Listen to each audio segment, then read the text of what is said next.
Hello दोस्तों, आपको हमारे YouTube चैनल में स्वागत है।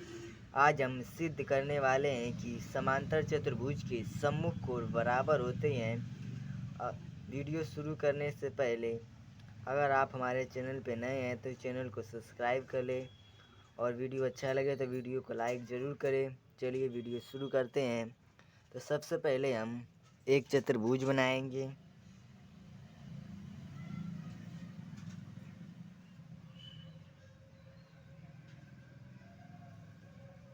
जिसका नाम ABCD है। इसको हम दो प्रकार से सिद्ध करेंगे। सबसे पहले हम एक रचना करेंगे, ए को सी से मिलाएंगे। अब हमें दो त्रिभुज प्राप्त हुआ। अगर हम इस त्रिभुज को इस त्रिभुज से सर्वांशम कर देते हैं तो हम कह सकते हैं कि ये कोण इस कोण के बराबर है। तो चलिए हम सिद्ध करते हैं। तो हम लिखेंगे, सबसे पहले दिया है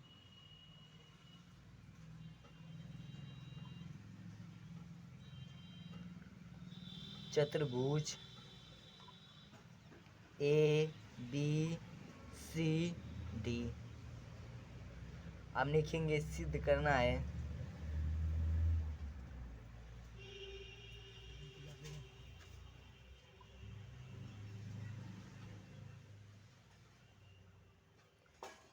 कोण A बराबर है कोण C के तथा कोण B बराबर है कोण D के। अब हम एक रचना किए हैं। रचना में लिखेंगे A को C से मिलाया,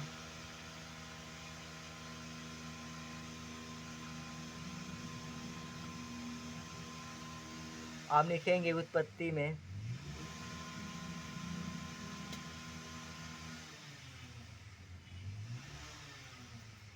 त्रिभुज ACD तथा त्रिभुज ABC में अब हम लिखेंगे ये AB बराबर है CD के, क्योंकि समांतर चतुर्भुज के सम्मुख भुजाएं बराबर होती हैं। लिखेंगे AB बराबर है CD के, लिख देंगे दिया है।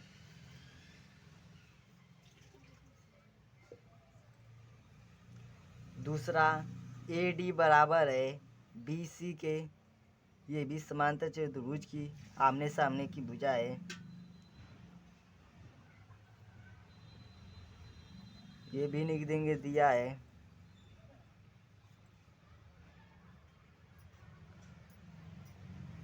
अब एक भुजा AC दोनों में उभयनिष्ठ है तो लिख देंगे AC बराबर है AC के, लिख देंगे उभयनिष्ठ।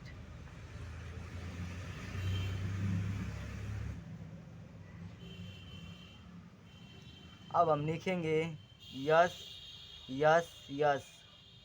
के अनुसार ये त्रिभुज ACD सर्वांशम है त्रिभुज ABC के। इसलिए हम लिख सकते हैं कि कोण ADC बराबर है कोण ABC के। लिखेंगे कोण ADC बराबर है कोण ABC के। अब लिख देंगे इसी प्रकार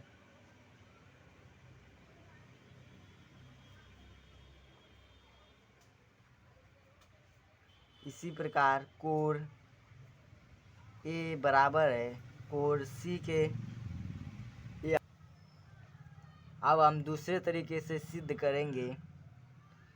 देखिए, समांतर चतुर्भुज की परिभाषा के अनुसार AB समांतर है CD के तथा एक तिर्यक रेखा AD काट रही है, इसलिए इसके क्रमागत कोण 180 अंश के बराबर होगा।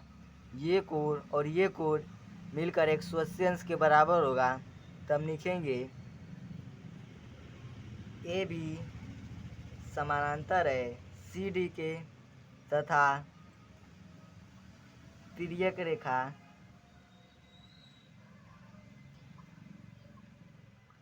AD है, इसलिए कोण A धन कोण D बराबर 180 अंश लिख देंगे एक ही ओर के अंतर कोण।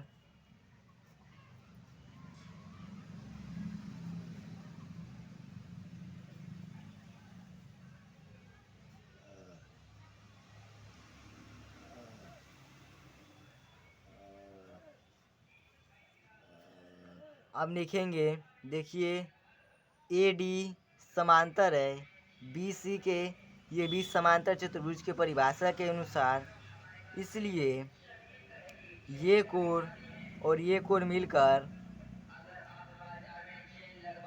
180 अंश के बराबर होगा। तो लिखेंगे AD समांतर है BC के तथा एक तिर्यक रेखा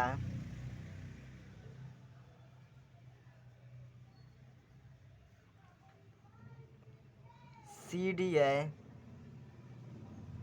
इसलिए कोण C धन कोण D बराबर 180 अंश, ये भी लिख देंगे एक ही ओर के अंतर कोण।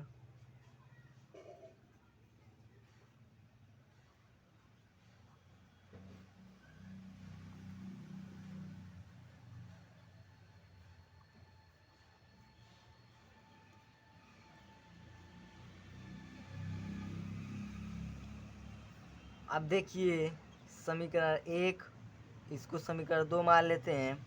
अब देखिए समीकरण 1 और समीकरण 2 के राइट साइड बराबर है, इसलिए लेफ्ट साइड भी बराबर होगा। तो लिखेंगे समीकरण 1 और 2 की तुलना करने पर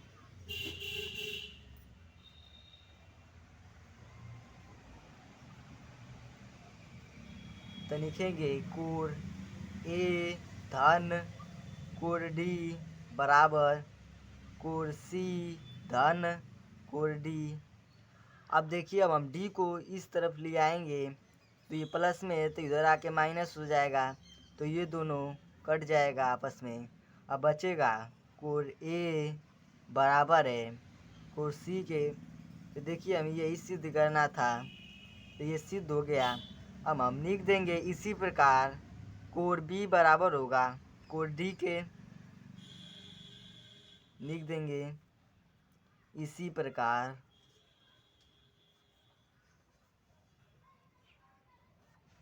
कोण B बराबर होगा कोण D के।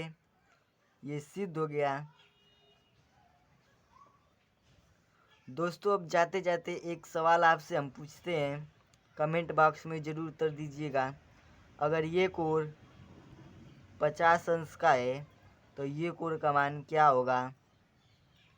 अगर ये कोण 70 अंश का है तो इस कोण का मान क्या होगा? कमेंट बॉक्स में ज़रूर दीजिएगा। धन्यवाद। जय हिंद, जय भारत।